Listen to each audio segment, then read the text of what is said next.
പോളണ്ടിൽ എന്ത് സംഭവിച്ചു? പോളണ്ടിനെ പറ്റി നീ ഒരു അക്ഷരം മിണ്ടരുത്.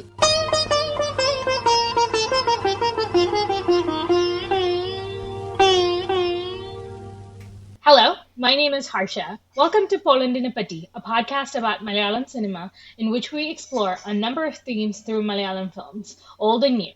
Masculinity, urbanism, nepotism are just a few examples we've chosen for this first series of podcasts. With me is my friend Catherine. Through our examination of this rich cinematic tradition, we hope to share our love for the cinema from the state of Kerala, although we can't guarantee that we'll never, ever say anything about Poland. You and I have talked about the fact that when you're born in something, it's just kind of the water you live in. You don't necessarily analyze it or, think about it from a larger sense of how it fits into cinema, at least not when you're a kid. And I feel like Malayalis probably are more attuned to thinking of their cinema and its place in sort of the global filmmaking tradition, just because of the kind of movies we make and our cultural ties to communism and Latin America and things like that. So probably my parents always emphasized the fact that Malayalam cinema was something special, that in some ways it was actually a boon to us as Malayalis that we have this tradition of filmmaking. And growing up, I was only allowed to watch Malayalam movies and English movies. I was not allowed to watch Hindi movies. My parents didn't approve of them. So for me, coming to Malayalam cinema as an older teen, seeing it as part of this whole landscape of Indian cinema, and having, sharing narrative traditions with, obviously Tamil cinema, and Telugu, and certainly Hindi cinema and Bengali, was actually a new thing for me to be able to understand Malayalam cinema in the context of other industries in South Asia. We've talked a little bit too about the fact about me coming and saying, from my perspective as a Canadian with Canadian cinema, that it's not something we do celebrate it, but not in the same way. Like, I don't see a lot of film discussion in all the people who are looking at, American films and UK films and South Korean films and films from all over the world. I don't see those people talking about Canadian film culture. It certainly exists. We have some exceptional films and exceptional filmmakers, and award-winning filmmakers. And I think real cinephiles are aware of our cinema, but it's not something we kind of like. I don't go, oh yeah, let me get excited about Canadian films for you. Although going through this process with you and discussing this has actually got me more attuned to my own cinematic tradition and culture. So that's kind of been kind of interesting to hear you talk about that from your perspective. Yeah, I think it's a good lesson in the fact that even if you're a tiny industry with like a certain number, like a very limited number of potential audience members, you can still be the source of pride for your sort of ethnic group / national group. That's certainly true of Malayalam cinema, and I that makes it very special. But you've talked about having some mixed feelings about coming to that too, haven't you? Yeah, for sure. When I was a kid growing up, obviously it was the heyday in the 90s. It was the heyday of early 90s, particularly. Mohanlal was making these movies that were great for the family, had a lot of complex layered themes. We'll get to some of those, late 80s, early 90s films in this episode. But by the time I came to the States, I was a Gulf kid, so I spent a good part of my childhood in the Middle East, and then as I was turning into an adolescent, we moved to America. So I cut ties with Kerala in two ways around that time. One of which was obviously the physical distance from my motherland, because I would go back every summer. I lost that ability to stay in touch with my Malayalam heritage, as well as cutting ties with movies, because the movies of the early 2000s were extremely misogynistic, and both me and my mom flat out told my dad we would never go to a theater to watch movies after 2002. And I, in my teens, I was mostly into like I was exploring cinema, and I was exploring obviously American independent features, and European and Iranian and South American, as well as Chinese and Korean. But coming back to Indian cinema, Bollywood itself was going through a bit of a transition in the mid 2000s. We had Omkara, we had Jab We Met, stories that were more rooted in the human experience than Bollywood films in the past had been. And, less, the ambition wasn't to go from that, Shah Rukh Khan always says, is to show that fantasy on screen that is removed from the normal person's life. And instead, they wanted to show a more rooted kind of Indian cinema in Bollywood. And I think I was really drawn to that. It had certainly had more polish than Malayalam cinema ever had. Everybody was more fair-skinned. There was a lot more makeup and fashion than Malayalam cinema was interested in. When in the early 2010s onwards, maybe 2009 onwards, I felt a call back to Malayalam cinema because of movies like Pranjayan and the Saint and Nayakan, as well as City of God. Lijo Jos Pelliശ്ശേരി had a lot to do with that return to Malayalam cinema for me, at least. And a lot of that actually transition, I would say, is owed to the fact that Tamil cinema in the mid-2000s was also doing things like Subramaniapuram, which I remember Malayali saying, hey, this is the kind of films we used to make. Why don't we make these kind of films anymore? I think Tamil cinema set an example that, hey, why aren't we making these more rooted stories that are about, yes, men for sure, but also about the complex relationships between men and women. And we can get back to those times that we had in the 80s. So for sure, for me, that return was a homecoming. So that was very long-winded. What about you, Catherine? What's your journey? Well, no, I find it interesting. Like, we constantly have these touchstones that we kind of share similar experiences around, because I got into Malayalam cinema about the same time that you were coming back to it. And I had the same kind of experience. Always been a fan of world cinema, watched films from everywhere, including India, except for me, I would have thought of them as Indian films and not as, like, I wasn't as aware of different regions, different languages. So I would have seen Adur Gopalakrishnan at film festivals. I know that I saw Shaji Karan's film Piravi on the Arte channel when I lived in France. But for me, they would have been Indian films rather than recognizing as them films from a particular region. Ray's films, Bengali films, like those kind of things that are kind of typically film festivals in the West will pick up. And that's about as far as they'll go. Ray and Adur both have that reputation of transcending their regional cinema to become part of a global parallel cinema.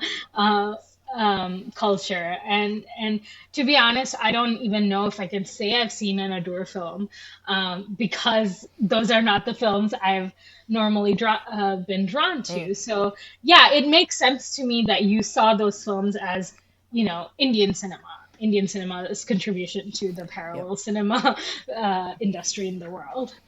But what got me into Malayalam cinema was Bollywood, quite honestly, because I lived in a little apartment while I was working on my master's, and I got two TV channels, one of which was the local multicultural station, and they played Bollywood films on the weekend. So I would watch them, and I learned. That's where I started learning more, and connected with the online community until 2009, when Shah Rukh Khan again decided to make Bilu. And I was following a lot of the press stuff about that. And one of the comments that was made that he was giving a story credit to someone named Srinivasan. And I went, who? Because I was stupid. I was not knowledgeable. But that sparked me to go and look. And here's where I need your help for the film pronunciation. Kada parayumbol. That was the film. And I kind of got curious. And then I thought, how can I see this film? And my husband did some sleuthing and found a grocery in the East End of Toronto run by Malayalis. And they said, yes, we have DVDs. We bring them in from Kerala. And they were actually bringing in legitimate DVDs. But they had it, and it had subtitles. So we drove like an hour and a half to the East End of Toronto to this place and picked up the DVD. And then I started looking at their DVD shelf and went, oh, this looks interesting. This looks interesting. This looks interesting. Took a pile to the cash. And the guy behind the cash looked at my pile and said, hang on a minute. Turned around behind the counter, pulled something out and said, have you seen this? I'm like, no, dude, I have not seen any films. Like, you are watching the kid with open the candy box right now. And that was Nandanam. So I don't remember what else I pulled off the stack. I just started pulling films that kind of looked interesting. But those were the two films that I watched and kind of went, whoa, there's something here. And I just started, I would search for writers and directors and actors that appealed to me, and I just kept going and going and going. And 10 years later, here I am, still mispronouncing, but really intrigued and entertained by something I was not seeing in the other Indian cinema that I was watching. So there we are. And yes, I do need to give a shout out in my own journey to, the era of the bloggers, the Indian film bloggers in the West, including you, who really played a role in, helping me find some of these films, bringing me back into the Indian cinema fold, Bollywood, the forum, there's a lot of people out there who were doing some excellent writing about Indian cinema at that Oh time. yeah. Especially, you guys would do those festival times where you would pick a theme and blog about the movies around that theme. Those are really great. Blogathons. Yeah, blogathons. That were wonderful. And yeah, I miss blogathons a lot. They're still done in kind of the wider cinema community. Particularly, there's some people doing who are really interested in silent film and classic Hollywood. And I've actually entered some of their blogathons with my Indian film posts when I can fit into the theme. Like they did one on silent films, so I found, Indian silent films. And they did a theme on the sea, and I did a film that was set with a sea theme. And so I do wish that there were more of those being done, but now it seems that people are moving on to podcasts and, video casts. And, as we've explored some of this new technology, people are doing new and different things with it, which is cool. I still consider myself a writer, though. I find that's where I like to focus. But I also knew there was a kind of a gap in terms of podcasting. Not that people aren't dealing with Malayalam films. They are. The other Banana podcast discusses some, even though their main focus is more Tamil, I think. and they do come out, and some of the video bloggers. It's been quite interesting for me, because I don't know about if you think back 10 years. For me, I kind of felt like I was the lone voice out here shouting about this great cinema. And part of the reason was it was really hard to get access to it. Like, I had to drive, to the east end of Toronto to get DVDs. I eventually found a place online that I could order DVDs, and I would order them. So the films would come out and I'd get really excited, and then I'd have to wait 3 months for a DVD to come out. And then I'd get really excited and watch it. I'd be telling people about it, and they were like, well, yeah, but where do we see it? So it's kind of funny now that, and particularly now with the plague, I'm actually getting better, earlier access to films than I did 10 years ago. So it's been really fascinating for me to see how that has changed, and that's probably true for other language cinema as well, but it's been especially true for Malayalam cinema, and more things with subtitles, because I used to go searching for films from the 90s, and everything was no subtitles, no subtitles, no subtitles. Or it would be a really terrible film and it would have subtitles. Like, that used to frustrate me terribly.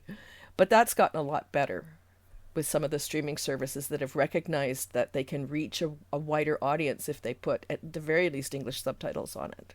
So I remember around circa 2009, maybe just 2010, just looking for a blog, these wonderful Shashi Kapoor blogs, or just looking for something that was focused on Malayalam cinema. And you were right, you were the only one out there just singularly focused on Malayalam cinema. Yeah, I was crazy. I'm still crazy, quite honestly. And my blog, Totally Filmy, is actually, the title comes from a Bollywood film whose name escapes me at the moment. But at one point, one of the characters says to another, "Oh, you're so totally filmy," in English. "You're so totally filmy." And I went, that's it. And early on, most of what I wrote about was Bollywood films. But once I hit that in 2009, it was like more and more and more. With limited time, this is what I want to write about. And particularly with a lot of the films, like one of the films we'll talk about today, Hitler, that got several remakes. And you see lots of Malayalam films get 5 or 6 language remakes, because obviously somebody was looking at that cinema and saying, oh, there's something worth mining there. I remember being a kid in middle school and having a bunch of Telugu friends, classmates, who I was talking about a movie, or they were talking about a movie they had seen on the weekend with their parents, and they were saying the story, and I was like, wait, that's Hitler, the Malayalam movie. And they were like, yeah, that's what it's called. And I was like, oh, did they just remake it in Telugu? And she was like, I guess so. But yeah, we were telling the story to each other, and she was like, yep, that sounds exactly right. So yeah, I think that's the same for Manichitrathaya, though I don't think it was as faithfully remade as maybe Hitler was, because there's a lot more nuance to Manichitrathaya than Hitler. And by the time Rajnikant got to it, it was like nothing like the same film. So, but I do find that fascinating, that somehow there is a core there that speaks to people. I actually think that Bilu is one of the better remakes, and I often wonder if it didn't really do as well because people didn't know how good Malayalam cinema writing could be, and they were expecting something different, because it's a fairly faithful remake of the original. And I find it quite interesting when they got Laura Dutta to play the wife, the wife. They did a big thing about how she was going to be glammed down, and because that's what it was like in the original. But you have the same actress in the Tamil version who is now suddenly glammed up. And I'm like, they're supposed to be poor. Why is she wearing chiffon? It's like, it didn't make any sense to me, but those differences are interesting to me, for me to think about. And I think, they come down in some ways to what audiences expect. Do audiences expect, getting back to what you were saying about Shah Rukh Khan, do audiences expect to be entertained and they expect a fantasy, or do they want to see something realistic reflected on screen? So I think the remakes try to navigate that, sometimes successfully and more often than not unsuccessfully. Although again, the Telugu remake of Hitler is virtually a frame-to-frame remake, with some small exceptions, like he gets to reconcile with his father. I don't know. I mean, you could probably argue both ways are equally valid in terms of storytelling, but yeah. Anyway, so Well, maybe go I ahead. would say that Malayalam cinema, even at its worst, is probably more comfortable with uh, loose endings, and Yep. that in a way that maybe other industries are not. And gossip break. The thing I remember most about the filming of Villu Barber was how much Shah Rukh Khan hated being in a village.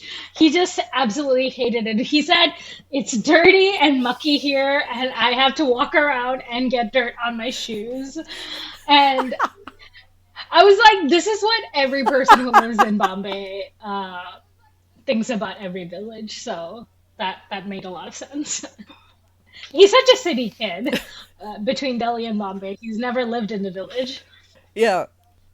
Well, and to be fair, his character is someone who has left that village and become a superstar. So it's easy to understand why he might feel uncomfortable going back to that after he's, hit these heights. But yeah, it's interesting. Anyway, so after all of that, introducing ourselves a little bit, so you came up with the idea, which I thought was really good, to organize discussions around themes rather than just always deal with a particular film. And so the first theme you suggested we look at is masculinity, which is such a thing to open in this day and age. And since we've talked about Hitler a lot, from 1996, why don't we start with that? Because for me, when I looked through the films that were suggested, we've got Hitler, Sukhamo Devi, Angamali Diaries, and Kumbalangi Nights. But that seemed to be an interesting progression for me with those films. So if you don't mind, maybe we can look at them in that way. Do you want to start by sort of giving a little bit of a synopsis about Hitler and what it's about? Sure. I did want to say that thinking back on these four movies together, I was thinking that it was actually they paired interestingly with each other, in terms of, thinking about these homosocial relationships between men and what it means, especially when it comes to Angamali Diaries and Sukhamo Devi, as and sort of man as brother in Kumbalangi Nights and Hitler. Except in Hitler, this is the summary portion. He is a brother to five sisters. The name Hitler is a ertapede. In Kerala, an ertapede is a negative nickname that you get for something that the neighborhood knows you infamously for. So he's Hitler because the men on this in the area think that he doesn't let them walk down the street minding their own business because he has these five beautiful sisters who, for him, every man is trying to get their paws on. And yeah, it's joked off that, when the girls get on the bus together, that men rub up against them. There's a ton of problematic content in this movie. And he is the domineering, if you're familiar with the Mm, trope of the carnivore, he's the domineering carnivore, the master of the house, to these five sisters. And he does have a living father who is estranged from them. So he makes every decision for these girls. He does not believe that they are capable of making their own decisions. Um, and this entire movie is in some ways about the fallout of this kind of setup of not letting your sisters make their own decisions and not have their own voice. But of course, at the end, he still comes out on top. Would you say that's an accurate summary? Oh yeah. Oh yeah. Right down to the problematic stuff. And I try to be fair to him because there are some scenes where we see how from a very, very young age he had to go and work tirelessly to provide for these sisters. So you can kind of see where his attitude comes from a little bit. But I found the fact that I could never remember the sisters' names because they're just really they're plot devices. And Gauri, the woman he's supposed to marry, played by Shobana, is actually the one character who has a little bit of spark to her, and she's the one that encourages the sisters. They go out and they sing and dance with that song while he's away, and she kind of encourages them a little bit. But her character disappears for long stretches as well. I mean, she's there. I mean, she's supposed to be married to him, and her brother is supposed to marry one of the sisters, and there's a whole complicated fallout from that. I will admit one of the points where I kind of went, oh dear, is it the oldest sister? And I don't know in the Malayalam version, in the Telugu version, he's Same. arranging a marriage for Same. this older sister, and they've arranged a really good marriage.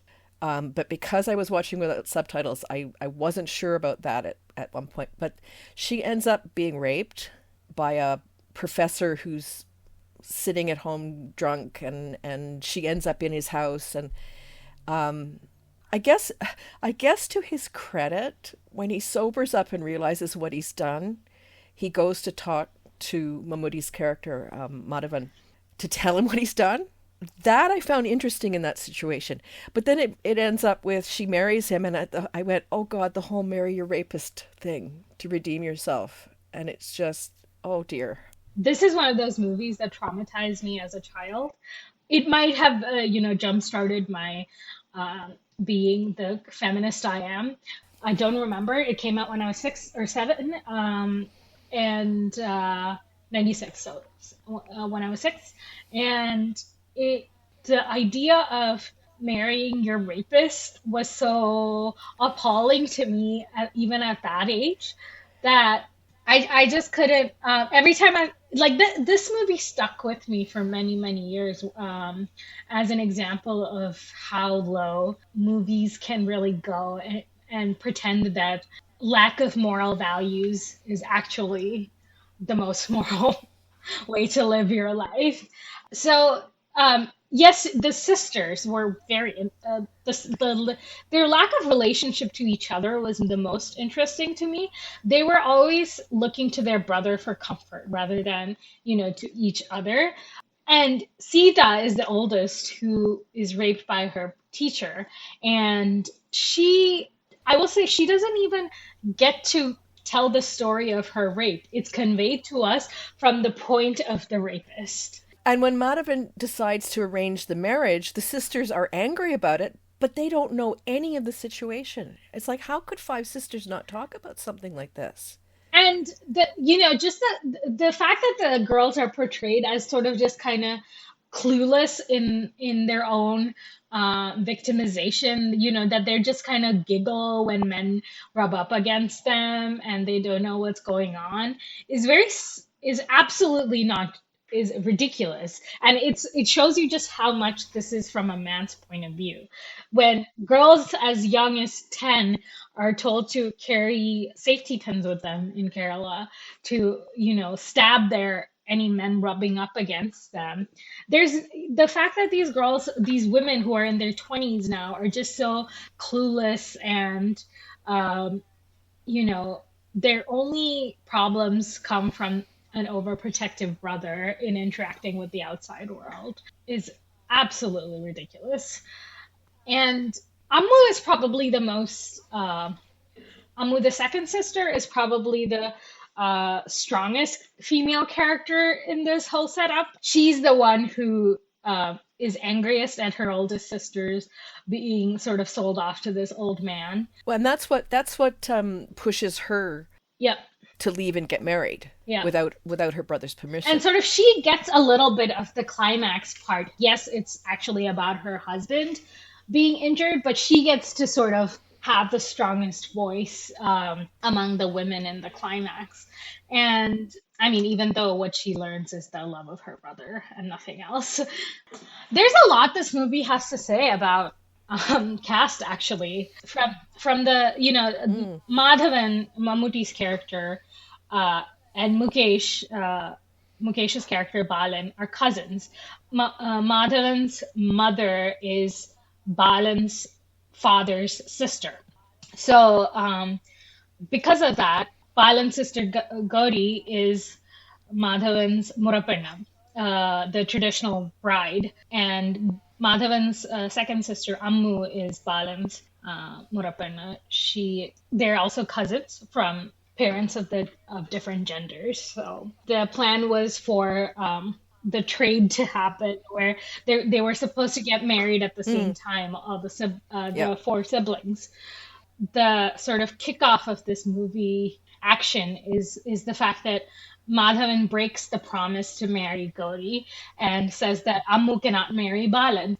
And from there, land disputes start, because this whole setup of marrying your cousin is to keep property within the family. So there's a lot of immediately property disputes start.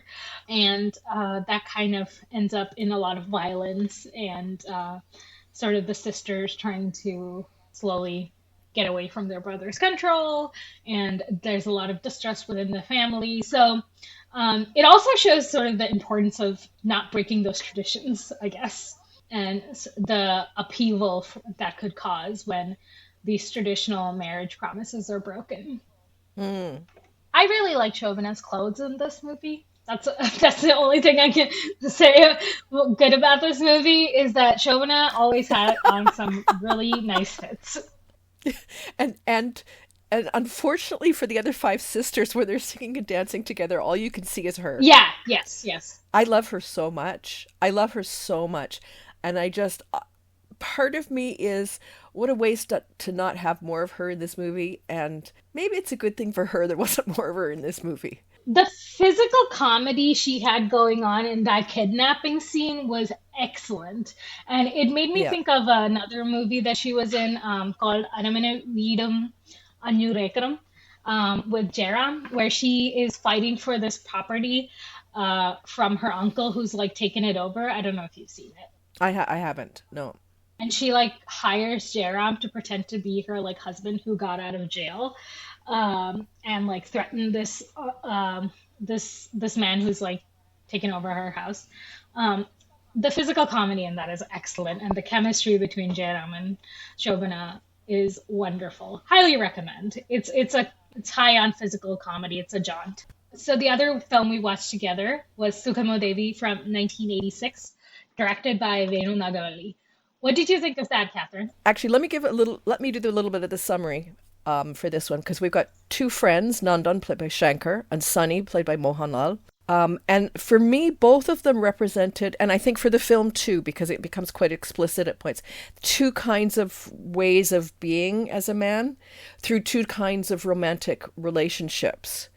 So you've got Nandan, who's hardworking and he's quiet and he's more introverted than Sunny, who is well-rounded and sporty, and he's well-known and he's well-liked. He's outgoing. Nandan is interested in Devi, of the title, played by Urvashi, and Sunny's girlfriend is Tara, played by Geeta. And the women are very good matches personality-wise for the two men. And Devi's mother and Nandan's mother come to a kind of a mutual understanding that their children will marry once they've both finished school and once Nandan has got a job, preferably a good job. But what we come to understand is that Devi's father is from the beginning opposed to him, always opposed to him, and in the end he arranges her marriage to a doctor. All of the friends, led by Sunny, decide that perhaps they should run away and have a registry marriage before the arranged marriage.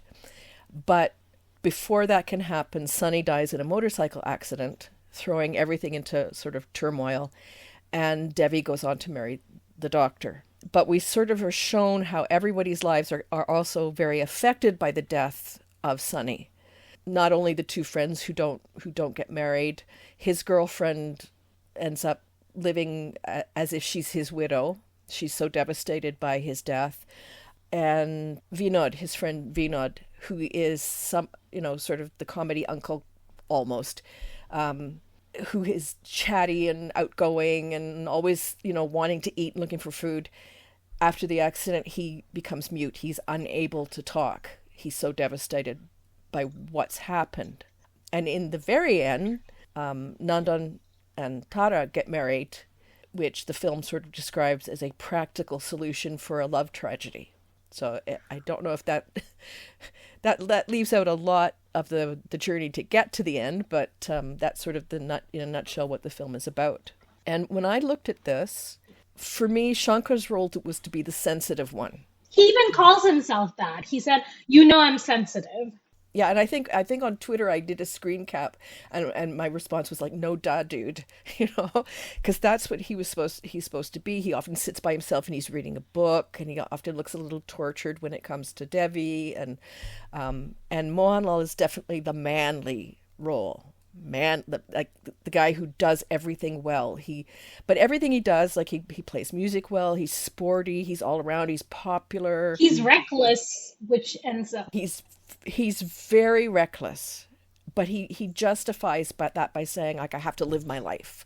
I have to live my life. And there's a point where he and Tara go and they go to a bar, and she's a little upset by this at first, and he's like, well, we can sit here, I can have a drink, it's quiet so we can talk. And that's the point where he discusses with her about sort of the difference between he sees two kinds of relationship, the very romantic one, which is flowers and poetry and music, which is Devi and Nandan, and then his version of a relationship where you love aggressively, and so for me there was this beginning of kind of two different looks at men and how they are particularly in romantic relationships. And we have to note that Devi is the one who has to tell Nandan that she likes him, because he either he did not feel that strongly as she did, or he was too scared to make a move. But he basically goes along with Devi's plans. She's the one who kind of sets the template for their relationship. She's the one who says, you have to come talk to my mom tomorrow immediately. And she's the one that's describing how their relationship will play out. Well, they'll have, what is it, a blue house, and they'll have monkeys and a 3-seater cars for their child. Like she's the one that's deciding all of how our relationship is going to be. And she decides that he needs to wear pants instead of munda. And I actually found the first song where she meets him for the first time really fascinating, because he's singing at something that the local colony has put together, and she only hears his voice, and it draws her out of the house, and she goes, and I mean, eventually the whole thing is she's walking at the seaside, and she's seeing a couple, doing traditional dance, and it's all very, but it's like there's this pull for him. But again, that's sort of the only time that he's really kind of in the driver's seat. If that makes sense. Yes, and in a way he didn't even intend. She basically, it's kind of shown in the beginning that she's kind of looking out for a guy. She's hanging out on the tree, hoping that guys will notice her. And she, she develops feelings for this guy just from his voice, because she's a singer as well. And then she kind of has a tantrum because he isn't treating her in a special way, so she decides to be really mean to him, negs him, as we say today, until he gets so upset at her that he basically has to ask her what her problem is, and then she says, "I like you." I don't know, it was very sweet to me, the entire portion where they were dancing around each other by being really mean. Because you have to think about the fact that the oldest these people could have been in the college phase was 21. They were not any, we're talking about people who are from the age of 17 to 21. So yeah, they were acting like the young adults they are. Yeah, and there was a moment where I did have to stop myself because I thought, oh my God, she's being so passive aggressive. She's like refusing to sing with him and blah blah blah blah. But then I had to take the step back and say, if she doesn't have the experience to put a lot of these emotions she's feeling into words, that's probably how someone would act at that age until she finally just sort of has to blurt it all out. It's that moment where they're supposed to be singing the duet and then she refuses to do it, and he's annoyed because she refuses to do it, and then she just blurts out, I love you, I love you, I love you, I love you, I love you. The other thing I found interesting about the film is the fact that the two mothers decide really that they feel their children are good matches, but in the end it's the father's decision that is the one that everybody has to accommodate. Yeah, and he plays a little bit of guilt into there as well. He says, "I'm just a money-making machine for all of you. Nobody listens to me in this house." Yes. And Yes. I did think it was interesting that Sugamadi's character, Devi's mother, went ahead and was like, "Okay, come around and hang out with me." And in that way, I think Shankar's character in London is feminized a little bit by the movie itself because he's the sensitive guy who likes hanging out with his mother-in-law, as opposed to Sonny, who spends all his if when he hangs out with his future in-laws, he's always drinking with his cop brother-in-law. Yeah. It's shown that Sonny's the one who's gone to talk to the man of the family to like get his permission. Well, and at one point it comes out that the cop brother-in-law is the only one who actually really Correct. approves of his relationship because her parents aren't. Tara is the one who says to him, like, my parents don't like that you drink, and but he gets the permission from the brother. Yeah, Tara's parents are deceased, and her relatives, extended family, basically don't approve. Yeah. And meanwhile, my family is from very close to where this movie was shot, Jawaharnagar, in Trivandrum. It's the way everybody is really up in each other's business is in a colony is very reminiscent of the way my earliest years were. And the fact that everybody's like let the dad know, hey, your future son-in-law was at the temple with your wife, and everybody's like, great job, like he's a good boy. Yeah. um, In some ways, I can understand the father being a little annoyed at that because it's like everything is going on behind his back and nobody's talking to him. I'm, not from a culture where the father's rule is the final say. So that does feel a little strange for me. That said, I can also see with this father that, yeah, everyone's deciding everything behind his back. So what else has he got to do except earn money for them? Which may be an unfair thing to say in itself as well, but there's more. It's more complex what's going on here than meets the eye. and I will say that More layered. one of the most interesting things about this movie for me is how modern it is or is aspiring to be. Um, the first words Devi says to her brother is in English. There's a lot of English pepper throughout, which is not typical of Malayalam movies that we grew up, I grew up with, and even maybe of that era. I need to go back and watch some of the movies, but I think the way they spoke English was always to make a point. The running military man who speaks in Hindi and English is a trope of Malayalam cinema. Yeah. But the fact that there's not often an extended family involved, there are no uncles involved. The father is the head of the family rather than the uncle. These are very aspirational, almost modern setups of family. Especially the way Sunny and Tara are this like couple who are dancing at parties.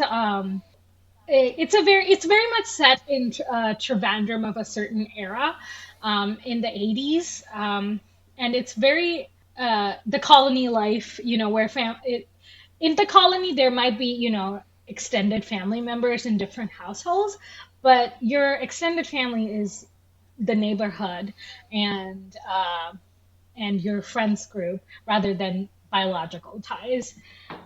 It's very much a modern movie of a time in which India was opening up its economy in the so this came out in 86 and India opened up its economy in the early 90s. Yeah, and I was actually struck particularly by Mohanlal's character in this, about how, I mean, it is though a character that we'll see again and again from him, the guy who's modern and but it was interesting, to see it from a mid-80s perspective of how that character is being set up. And this is where I get back to Shankar and the people I was talking to online, because I went like, where did Shankar go? And I went looking for more films with subtitles. They're certainly available out there without them, but the only time that I'm finding films with him in it with subtitles is as his roles get progressively smaller. But it's kind of interesting because people would say to me, well, my mother and my aunts had such crushes on him and really loved him, and they would compare him to Kunchaka Boban with a similar kind of role, sort of the romantic, the more, I don't even want to say chocolate boy, because I know that's a phrase that some of these actors don't like because it's so stereotyping for them. Soft model of masculinity. Yeah, yeah, not the testosterone hero type, and that it's probably really unfortunate for Shankar that his career started just at the time where you had Mammootty and Mohanlal in the films, and you see them kind of taking over, and his kind of character. People were telling me like we saw less and less of this until Conchaco came along. And even he's now finding a way to navigate away from those roles, which is what you have to do as you get older. But for Shankar, they were saying that there probably wasn't a place for him at the time he was in his career, which I found kind of interesting and kind of sad in a way, because I think one of the things I liked about this film was this contrast between the two men, that we weren't just saying there was one kind of way to be a man, there were at least two, that this film tells us. Well, they did offer us a third at the end with Nedumudi Venu's character, who he called himself a timetable baby, someone who is who's basically run by his dad's timetables. Yeah, that was, and I went, wait, he's playing his age. It's like, that's so rare. I always see him playing, somebody who's 20 years older as the father, that the roles that he's gradually grown into as he's gotten older. So yeah, that was a really interesting little cameo, that and his admitting that part of what was going wrong between him and Devi was the fact that he wanted someone to care so much for his child, and he didn't, maybe that's very negative, he didn't see her doing that in the same way as he expected. And it was the only time that we saw gendered violence in this movie, where he mentioned that he hit her. Because I always take note of that, and it always makes me cringe. So that definitely made me cringe. Yeah. But and that almost seems expected, as part of like an assertion of a husband's power over his wife. But the character that he is, I just don't see in actuality him being the kind of person who would hit his wife, to be honest. Because, there are men like that in real life, and they would not hit their wives. It just seemed like a sort of concession to that idea of masculinity, where the husband did have power over the wife. Because he says, too, this is not the marriage he wanted. He was told to do things by his dad. His dad paid a certain amount to make him a doctor, and his dad got that money back in dowry form when marrying Devi. He saw himself as being traded by his father, just as Devi was. Yeah. Yeah, there is something to that. I would have liked to see more of that marriage. They were equally yoked in their unhappiness. And interesting that she decides at some point to leave him. Yes, exactly. Yes.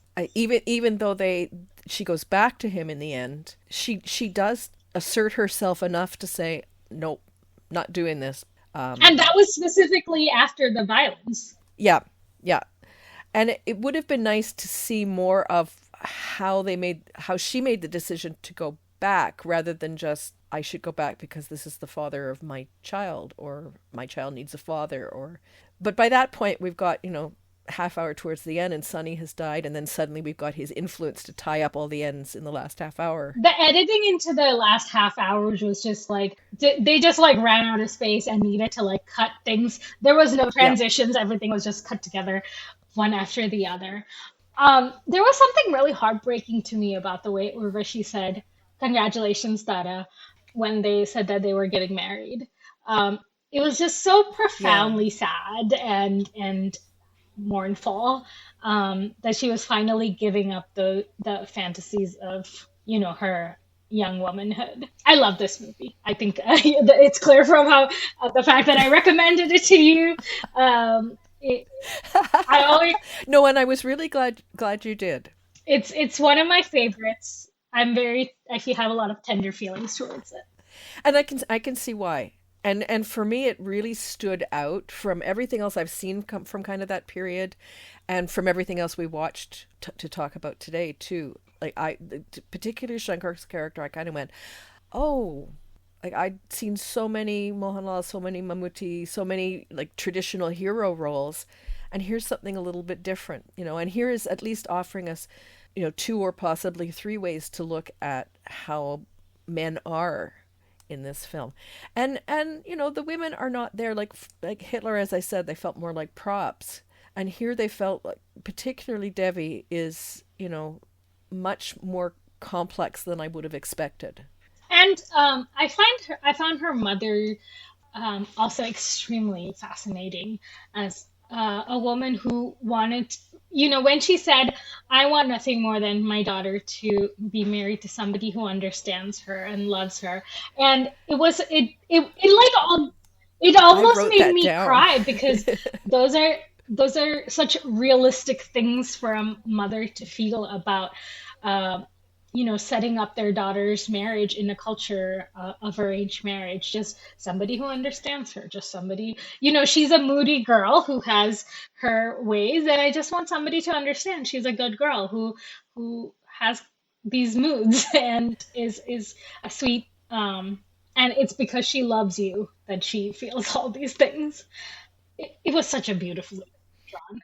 Yeah, and as I said, I specifically wrote that down when she said it, because I went, whoa, it's not just about, dowry and using your daughter as a way to, I mean, that's how, she kind of ended up in the end. I mean, the father clearly had a different idea of suitability for, a suitable boy for his daughter, and a different way of judging that. Like, he's appalled when he sees Nandan in the restaurant or in the hotel where he's working as a waiter, but I mean, at least from my subtitles, it was a management trainee, and they told that's the designation they gave him even in the Malayalam version.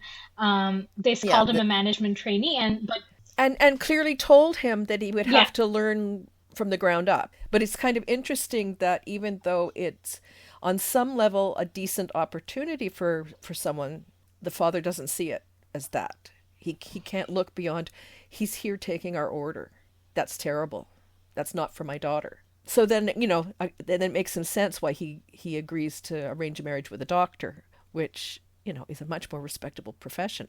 Yeah, and the fact that they just leave her when she's in this sort of marital trouble, and the only explanation we get is they've moved away and they're with Chandru. That's the last half hour where I went, well, wait a minute, where did they go?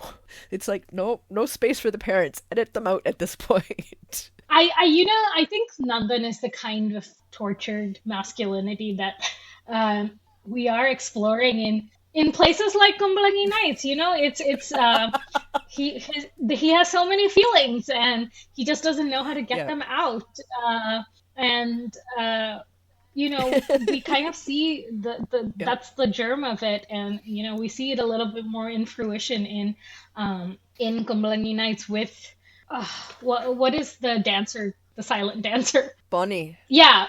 Bonnie. Srinal Pasi's character, Bonnie. He is in the same way, but he's much more like he's the same artist who speaks through his art rather than through words. Yeah, we see. I think maybe we can recapture those ideas of masculinity in our new age Malayalam films now. One more point. I wanted to see if this was Okay. the first Sunny that Mohanlal had played.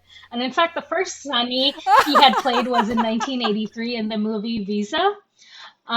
So this is, Sunny, the Central Travancore Syrian Christian is Mohanlal character trope that we're all familiar with. He's a bit blousy. He's louche. Uh, he he likes to drink and the women, and he has no filter.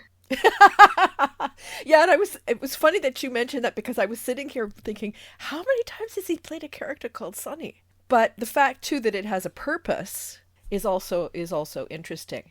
So Kumbalangi Nights, in some ways, I think is we can even think of it as a continuation from Hitler and the idea of being a brother, what it means in Malayalam cinema. It's the story of four brothers who do not all share the same biological parents, but they were raised together as siblings because of a family of two single parents marrying each other. And the awkward family dynamics that come from a second marriage, as well as poverty, not having a mother present in the home, and how they find a way to be siblings in these less than ideal circumstances. And it involves, obviously, the introduction of some women into their lives and therapy. I know. This is the film I have the fewest notes about because every time I've watched it like 5 or 6 times, and every time I start to write notes, I stop and I just get completely engrossed in what's going on. And every time I watch this film, there's something else that I didn't see the previous time or didn't quite notice. I don't know how to express how interesting I find this film. And one of the notes I did make, though, is about the Shami character, about how it's good that you mentioned Hitler because I saw him as like the Hitler character finally cracking under the weight of the patriarchy he's been trained to uphold.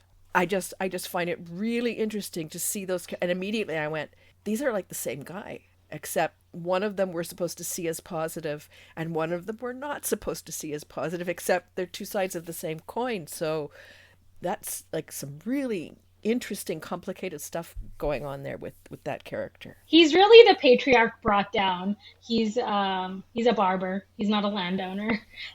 He's coming into this family of women he has only very recently gotten control over. Prior to that, they were very much leading their own lives and have their own identities. But it's a fantastic movie because there's that point when the oldest brother played by Sullivan? yes the oldest brother Saji Yep. played by Sobin Shahir suffers the loss of a friend, and he does something, decides that he's going to self-harm, that leads to the death of his friend. And there, at that point, I had figured that he is taken to the police station after the death of his friend, and the police just gives him a slap in the face and tells him not to do things like this again. Um, and I thought that would be the Yeah. conclusion of the movie, or the conclusion of that episode. But Yeah. the person I was watching it with asked why doesn't somebody get him some help, because he's clearly in a lot of pain emotionally. And in the logic of my own cinema, I told them that's not what happens. They don't have the resources to find this person a therapist. But instead, the movie continues exploring Saji's pain, and he asks his brother to take him to a mental health professional where he talks. I know. I hit that moment in the film, and because you can see Yeah. he's very highly strung, and it's just it gets worse and worse and worse until this moment where he decides to try to commit suicide. And as you said, I thought, well, okay, that's going to be the end of it. And the moment he said a man says to his brother, I think I need to see somebody. Like, first of all, like, holy moly. Even in Western cultures, that's not a normal Yes. progression of Yeah. events. And here we are in Yeah. Malayalam cinema. Yeah. So I was like, my mind was blown when we hit that. And then he goes to the therapist and he breaks down and he's crying. And the therapist hugs him. I was sort of like, whoa, film, are you ever doing something wonderful here? But it's also like the fact that we're surprised at Yes. that. Like, I'm trying to think where else I have seen. I mean, probably, surely yeah, it was just, and the fact that these brothers are always, like, the brothers have different ways of responding to this abandonment by their mother, because it's very clearly an abandonment. Again, like, how does your mother abandon you? How can a mother in this community possibly abandon her children? What was, I wish we would know more about what provoked that, but it's just like, she made this decision, she's going into this religious community and you guys are on your own. And how each of them has kind of responded in different ways to that. Like, the youngest one has a scholarship and is going to school, and is kind of the one with that has his head on the straightest of all of them. He just wants a mom and he wants to keep his family together, the youngest one. Yeah. And the fact for me that they bring all these different women into their lives, and the women are clearly different personalities. Like, they bring the wife of the Tamil guy who died. They bring her and the baby in, and there's all this Madonna imagery around that. And the tourist, Who is clearly not going to stay around, the tourist. She's probably not going to stick around Kerala to live with Bonnie for the rest of their lives together, but it's very clear that she too adds something special to their lives. When she kind of says, "No, we're boyfriend and girlfriend," yeah, and the youngest gets an idea of another kind of relationship with a woman he had only thought of as like mother figures. It yeah. was very sweet the way he interacted with each woman in the that had his brothers brought into the family. And how offended Shami is by the fact that this woman would bring a man back to the homestay. Like, it Yeah. just goes against every traditional value he is cracking under. And there's a point too where Baby and Bobby go to the movies, and he's trying to kiss her, and she's like, no, no, no. And when he persists, she says, marry me first. And then in English, he comes out with the line, then sex is not a promise, which is a dialogue from another film, Maya Nadi. And Yeah. I was reading a little bit about that, and the writer of that said that what he wanted to convey was a kind of female agency around sexuality, where women could say, I just want to have sex with you because I want to enjoy it. Yes. Which is like, whoa. Again, even in Western culture, that's something that kind of will stand out at times. That women have this kind of agency, just like men, and maybe they don't want to get married. Again, that comes back to our tourist. Don't want to get married, just want to enjoy the relationship we're in here now for what it is, whatever kind of relationship it is, and maybe it'll stick and maybe it won't. Maybe we'll move on. So many interesting things this film does. And I like that she got the same romantic treatment that, in some ways, Baby and Bobby were given as well. Baby and Bobby are a funny couple. The fact that Bobby doesn't smoke weed because it causes him to think too. Make you think. I don't want to think. We're not about thinking. But even at one point, Baby says, has true love gone out of fashion? If I wanted a suitable boy, I would have gone to a matrimonial agency. Like, she's aware enough to know maybe he's not suitable. Right. Certainly not according to her brother-in-law. And the fact that in trying to become suitable, he takes a job that clearly isn't suited to his personality. Right. And she's the one who says, well, why don't you just become a fisherman? Yeah.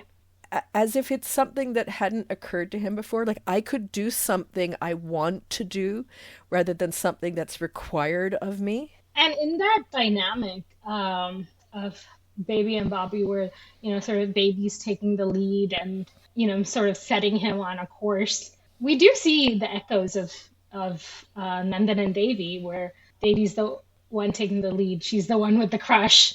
Um, Yep. it is interesting that I think there is this idea that women like Devi, like Pooja Matthew from Om Shanti Oshana, the crazy like girl who has a crush, is a relatively new invention of Malayalam cinema. We had that, we just didn't kind of acknowledge that it was the woman expressing her desire back in the 80s. Because immediately there was. Nandan came back with "I feel the same way" in Sukhamo Devi. I think naturally there would have been a process where he's like, "Well, I have to think about this, you crazy girl. You can't just be like nagging me and insulting me and then telling me that you like me." So I think that it would have been nice to have in Sukhamo Devi to let Nandan process his feelings for Devi instead of immediately saying, "Yes, I like you too." Again, they're very young. Yeah, but that's what we're also getting now Yes. with Kumbalangi nights. Now I'm something that will be interesting maybe going forward is to explore whether there's something in between these two films, or if it's an idea about women and their feelings and men and their being the recipients of those feelings, whether that's disappeared or is underplayed, or because the hero became such a big thing. I was reading an article last week about how Mammootty and Mohanlal became superstars. And, if it's there, where are those films? And are they just things that don't come to mind because the hero type films are the things that get all the attention? I feel like Revati and Shobana probably have played these characters where they go after men they want. Maybe the intention is not desire, maybe it's other reasons. I feel like in the 90s that was a like women would go after men, but they had reasons beyond their own desires and feelings, that they had financial security or they were dying or something like that. I'm thinking of Minnaram specifically. Yeah, so I wonder what happened to those women. There was certainly a loss of agency for women in the 2000s that probably kept female characters like this from being written. Well, and like when I think about this now that I'm sort of exploring a bit deeper, there are women I can come up with from the 80s and 90s who I can recognize, and sort of from 2010 on, it's the same thing. But then again, the films like 2000 2010 are not the films that have drawn my attention, except Yeah. when I'm kind of forced to go and look at them, because it's not that there weren't any good films there were, but it is such a not golden era of Malayalam cinema. So there's a movie called Myra starring Samyukta Verma and Viju Menon, and I think we see a little bit of that female expression of desire as well. Biju Menon plays her music teacher, Samyukta Verma's music teacher in Myra. And again, there's a bit of this unspoken, trying to mask it in like music and poetry rather than the kind of frenetic insanity of like Pooja Matthew and Baby just like, doing klutzy things to get the attention of their crush. I think there's an idea now that we can be comfortable in how stupid women can be when they're in love as well. Oh, and I know, to be honest, I know when a film is kind of hitting that mark because, again, like with Sukhamo Devi, I had to take a step back and go, what was I like at that age? I was pretty clueless, and I didn't have a lot of the ways to, and particularly with my age and the I grew up in a rather strict Catholic family. It wouldn't have been a topic of discussion. It would have been completely, I wouldn't have had the language to even speak about things. So yeah, I would have been like, oh, dude, go away. I would have been, grumpy and sulky until sort of something forced me to push out the confession. And I think that's, we need to recognize that and understand it, that, even today, some young women don't have the experience to express themselves when they're just learning all of this. It's all new, it's all fresh. Yeah, and I think there is I think probably Baby's a little more forthright in her feelings, probably because she's older. I think she's probably like in her mid 20s by this movie, or I'd say like 23, 24. She's clearly like out of college and has been working for a few years, or if she ever went to college. But yeah, she's much more assertive in her desires, and because of her age as well as the era in which she's living and her class, she is lower middle class, so Yep. she probably doesn't have as much reputation to upkeep as somebody like Baby. And I wonder about, looking at the example of her sister too, and the sister's marriage, and it's quite obvious that the three women in this household are terrorized by him. Weirded out. They're just weirded out. Yeah, yeah. But as the film progresses, it's like you see, Grace's character like, oh, what is this? How is he going to react? She knows that some things will provoke a reaction in him. I found it quite interesting though that initially the reaction is he goes and stands in the corner. And she's like, I didn't expect that. And they call up the guy who works at the barber shop with him. Like, he does that. Just leave him. Just leave him. In the back of my mind, I was constantly going, Yeah. how much weirder is this going to get? Yeah, and if I were living in that household, I think I would be trying to assert myself and get out. Well, it just, then there's the whole complexity about leaving your mother and your sister there with this weird guy. Again, a complex and layered film. There was for me at least, have you ever seen the movie Hereditary? No, Okay, it's a scary movie, and there's some that's why I haven't seen it. there's a bit where that it evoked that for me, where like the standing in the corner because of mental illness slash I don't know, some batshit insane thing is about to go down. Really was.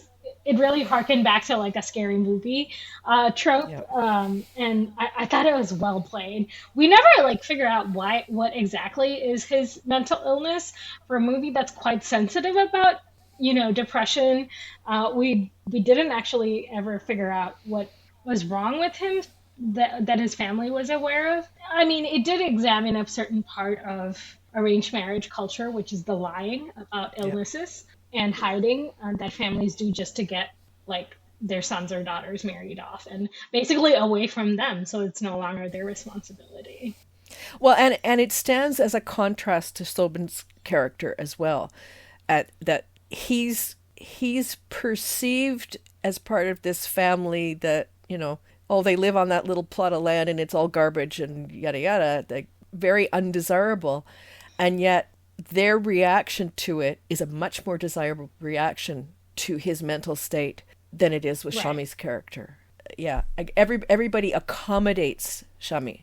He needs to eat with this, and he needs this, and you have to do this, and if he does this, it's okay, and just wait for him. And it's like everybody's accommodating it rather than saying there's something that needs to be Yeah. worked out with this guy. Yeah, even his the fact that his barbershop co-owner friend basically won't stay to eat a meal because he's like terrified of Shami, and is so funny. Like I could never figure out whether it was because Shami doesn't like him around the women or what, but it was a very odd encounter where he kept insisting no, no, no, no. But yeah, again, I mean, a really interesting character to think about when normally a character like that would be very heroic, very, we were supposed to root for him. Here is this character who's just horrifying, quite honestly. And we're expected to see him that way. And his obsession with his mustache, especially, is very funny because Yes. there's a lot of dialogue in Malayalam cinema where masculinity is entirely in your mustache, and the fact that Yeah. they make a point that he's like he in his own head he's like this patriarch, masculine figure who has a perfect mustache because that's what all patriarchal masculine figures do. is such a play on Malayalam cinema's obsession with the mustache. Well, and every cinema, because you were talking about blogathons earlier, and we did one called Mucho Prima. I think that's what it was called, but it was about sort of celebrating the mustache in Indian cinema. And I found that actually really interesting to participate in, because that was the first time that I went and looked at Malayalam films and went, wow, this is important. And that sort of connects in a way to Angamali Diaries, because there's a point where Pepe is trimming his beard and he says to himself, maybe I should shave it off. And then he says, nah, the girls like my beard, so I'll leave it. Just this little throwaway about, the whole, again, a different view of masculinity. The girls like me better with a beard. And there is that transition where he goes from like college guy to, straight up in these streets beating people up character, where where his beard grows out more fully. So let's switch then to Angamali Diaries, which is the story of Vincent called Pepe. I actually found that kind of interesting, because in the Italian side of my family, everyone who's a Joseph ends up being called Pepe. Anywho, from Angamali, lives with his mother and his sister, and their father is absent. He's gone to someplace in Karnataka to run a cotton business. And you sort of see him in this devout Catholic community growing up. He becomes an altar server. But for him, the real role models are the local football team, the New Stars team, and their captain, Babuji, who are also, he talks about, getting their gang together. And the Babuji gang are their role models and the people they admire and the people they try to he and his gang strive to be like. And they get their advice, their life advice from Babaji, which is, if you're going to start a fight, first, hit the guy next to the guy talking, and then, beat the what out of everybody. So it's sort of, in a way, a kind of, we're rolling back to the same kind of Mohanlal physical masculinity coming out in this. And, you mentioned they at first they're in college. Actually, I'm doing a really miserable job summarizing the film, because in some ways, it's very much like, the title gives it off. It's a diary of this particular moment, this particular place, and the things they get themselves involved in. It's a lot about, I would say the entire movie is in some ways about the futility of male violence. Yeah, because there's this constant thread of them having to beat other people up or being beat up by other people, and the opening scene, which ties back in the end, they're in a bar, and they're being watched by other groups, and in the end we realize that they're actually being targeted to be beat up. It's also really interesting, because as they get, first he's in the cable business, and then he doesn't do that, and then he gets into the pork business, and sort of the rivals, the two guys who are the rivals in the Ravi and Rajan, and they're all really hyper violent, except they do talk things through. There are moments. Yeah, they pop off and then they drink and then they talk things through. And the whole thing that sets off what happens to Vincent Pepe is they get into an argument with Ravi and Rajan, and they get someone to build them some homemade bombs that they take with them, because they have had the bombs thrown at their stall, their pork stall as well. So they decide, well, we're going to do this too. And in the meantime, they all gather at this place, and Ravi and Rajan are talking calmly to somebody on their side, and they're getting it resolved. When all of a sudden all the fighting breaks out and the bomb gets thrown and accidentally someone gets killed, and ends up with them, in this police case and trying to sort it all out. And it's mostly trying to sort out avoiding getting punished for this, accidental death. So there's this interesting thread at the same time about how they're all hyper masculine and fight, but there's also this thread that things really do get solved by talking. They're always ready to fight, but then the consequences of that violence, the larger social consequences of the violence, they're very scared of. It really disrupts their life and their plans, in a way the violence does not. And the whole thing with the bombs really harkened to Four Lions for me. Mm. Just the cluelessness of people who, Malayalam cinema, and I think all cinema has this point where they glorify violence as something that's very strategic, and that's something that can be executed in a way that gets justice, or gets revenge for the from the right people. But both Four Lions and this had the idea that violence is meaningless, and it is just when it's deployed, you have no idea who's going to end up being the target of it. Yeah, and the fact that they kind of disassociate it in a way. I mean, they know they're being violent, but it kind of never occurs to them that people could be killed. With the exception of the guy building the bombs, Yeah. who's trying to put it together while he's hiding in the tree, and they're like, "Well, why are you doing that?" Well, if it goes off, I'll only lose my hands. And I'm like, are you all not thinking this through? And it's somehow acceptable that you'll only lose your hands? I'm trying to think of a movie like that set in the United States. I'm sure that instead of bombs and fists, it would be guns. But I think any Mm, gang movie could, young men getting into gang story would be this have the same amount of humor in it because of just how quickly violence can sort of escalate into this level of death, but also yeah. comedy. And it's sort of, I mean, for me, it was kind of sad at some point that the death was meaningless. The discussion was around how much money should we hand over for the death to Yeah, solve this. And it wasn't even so much, there was a little bit of how much money for the widow, but it was also, the guys on the other side saying, yeah. how much can we get? How much will you give us to keep quiet? Rather than any sort of perceived notion of, well, we at least have to, make the best of this situation. It was really just negotiation so that they wouldn't have to suffer the consequences of their actions. Yeah, and but in the violence, I think there's a lot in common with the violence we see in Mohanlal sort of mete out in Sukhamo Devi, the just random jumping on each other and stopping people with motorbikes. It's there's something in those two where Mohanlal dies of a motorcycle accident after all the violence that he gives and he receives, and the motorcycle accident is Mm. just simply because of what we've seen in the movie as his own recklessness, the way he drinks and Yeah. drives, and in the same way in Angamali Diaries, we see that the violence they mete out towards each other is pretty meaningless. It's at the end of the day, uh, their own decisions that end up hurting or not hurting them.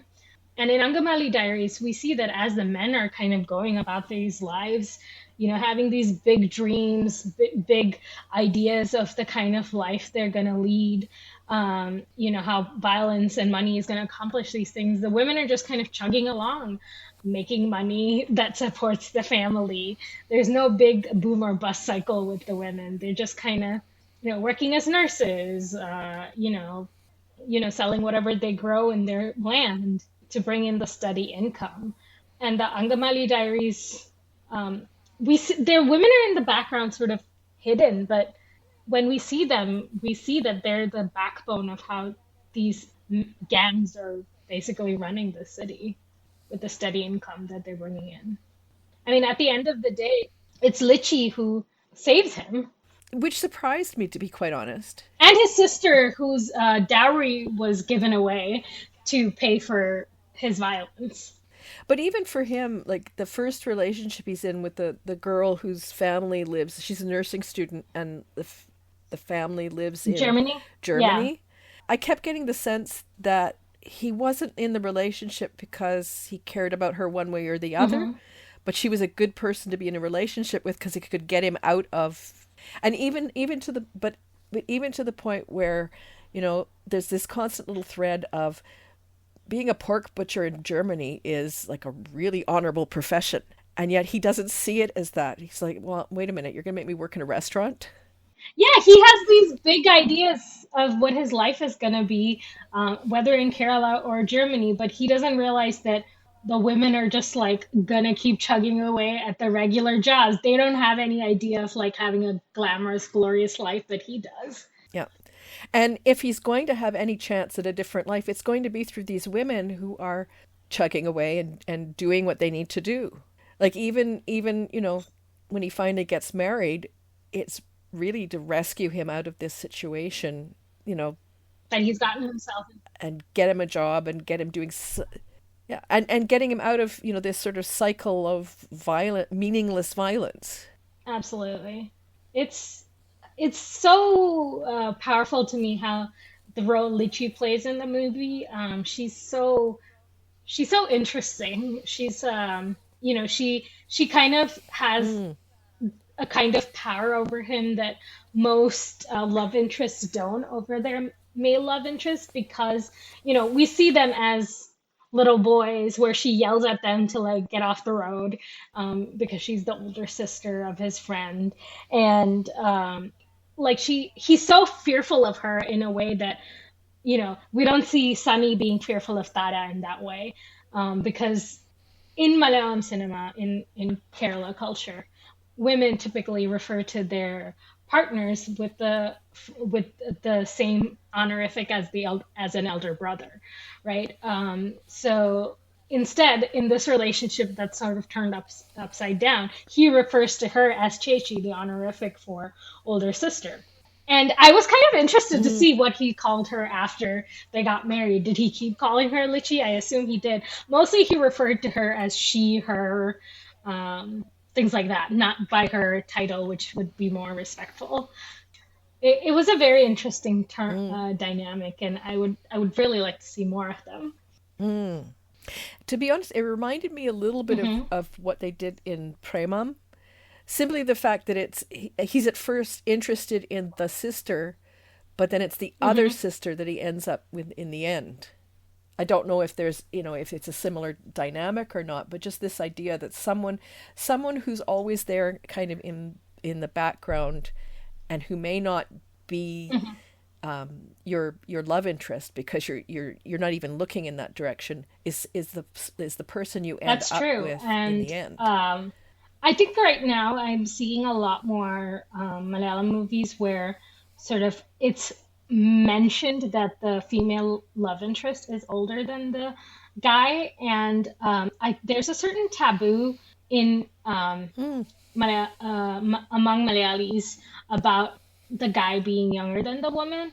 And I think specifically it comes from certain traditions, especially in the Naya community, that the guy had to be 2 years older or more than the woman. That there's like a correct number of years between the man and the woman, and just the fact that movies are breaking that taboo is very interesting to me, where the woman gets to assert more control over the relationship simply because she is older and she knows better. mm. Well, we've covered a lot of ground, Yes, we have. which is one of the reasons that the sort of the thematic approach is kind of interesting because it does give us a chance to look at links and look at films in ways we perhaps might not have looked at them otherwise. Oh, so do we have any way to sum up?